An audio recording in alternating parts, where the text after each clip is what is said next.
Very much, Sharon. So what does the rising price of gold mean for stocks in general? As investors return from the Labor Day weekend, the big question remains, can the stock rally continue? Or are we in for a big sell-off? Let's bring in our bull, Tom Lydon. He's president of Global Trends Investment, and our bear, David Dietz, president and chief investment strategist, Point View Financial Services. Hello, gentlemen. Tom, start with you since you're the bull. Can stocks in general rise as gold rises in tandem, as is the case this morning? Absolutely, Larry. Everybody's talking about September and October corrections.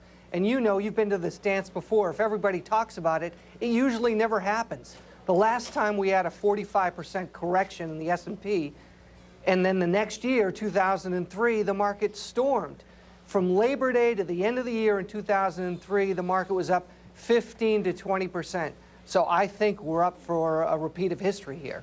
I want to ask you, David, though. I mean, maybe this isn't a gold versus stock story. Maybe this is a gold versus US dollar story, because call me a skeptic, but when gold is rising this much, I start to get a little bit twittery. I mean, like the last time we saw gold push past 1,000 was in February, and then we had the big March lows. Maybe this is an impending US dollar crisis story. Hey, Mandy, I think you raise a great point. I mean, it's hard to make the case that with people moving into gold and the dollar being weak, that's a positive for our economy, positive for the stock market. The fact of the matter is, many say that without the massive amounts of monetary stimulus being applied to this economy, this market would be nowhere. Well, Mr. Bernanke's got to be looking at that price of gold as a forerunner of inflation. And if inflation starts heating up, what does he have to do in terms of the easy money policy? He's got to withdraw that. And then where's the stock market going to be?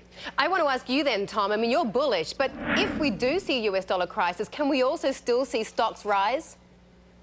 Well, I think we can. You know, American businesses are running lean and mean right now. Factory orders are up, inventories are down, and from a gold standpoint, yes, there might be a threat of inflation, but we haven't seen it yet. Folks, there's demand out there. We've got emerging market countries that are booming, and you've got millions of citizens there that have a great demand for gold.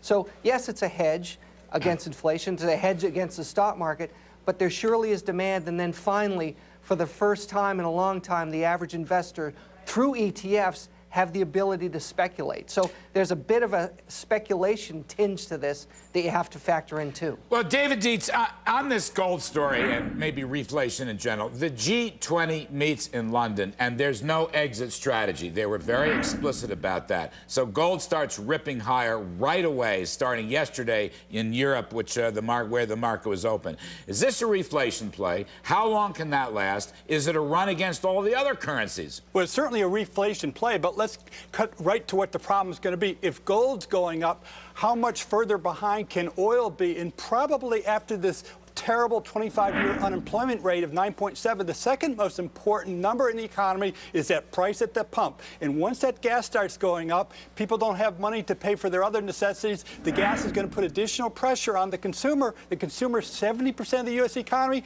How can that be a bullish case for stocks? Well, so therefore, why are stocks higher today? I mean, look at them. They're running. It looks like everything, all the asset classes are going up. So in the short run, maybe this is like spectacularly bullish. Is that possible? It's all about hope. There was a great story the other day which examined analysts at the major brokerage firms are projecting corporate earnings rising 25% next year. But the economists at those same brokerage firms, see the economy getting a little bit better, like 2.3% growth. That's almost a multiple of earnings over the GDP growth of 11. We have never seen that before. I mean, Larry just mentioned the G20, so Tom, maybe just today stocks are still being drunk on the punch bowl, because obviously it looks like we're going to still have that punch bowl for some time. It's growing bigger. The punch bowl is getting larger. When's the hangover going to hit? They're putting more booze into it. They're putting more ice cubes into it. They're bringing it to everyone. I mean, I think you're exactly right.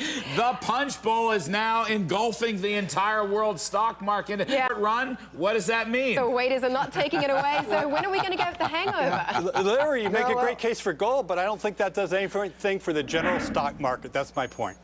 Well, there's a ton of worry. There's a ton of worry out there, but there's still $4 trillion that are on the sidelines. And as people are getting back from the beach and looking at the stock market, this huge run that we've had up this summer. No, but Tom, stay with Mandy's point. Tom, stay with Mandy's point.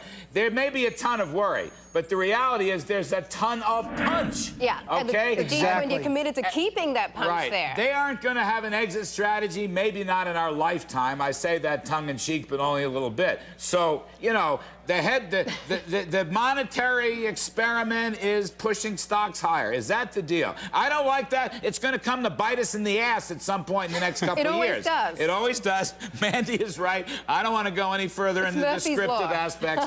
But the reality is, in the short run, this thing could blow up. I mean, stocks could blow higher, could they not? Tom, just real quick. Well, they could. There could always be some type of correction.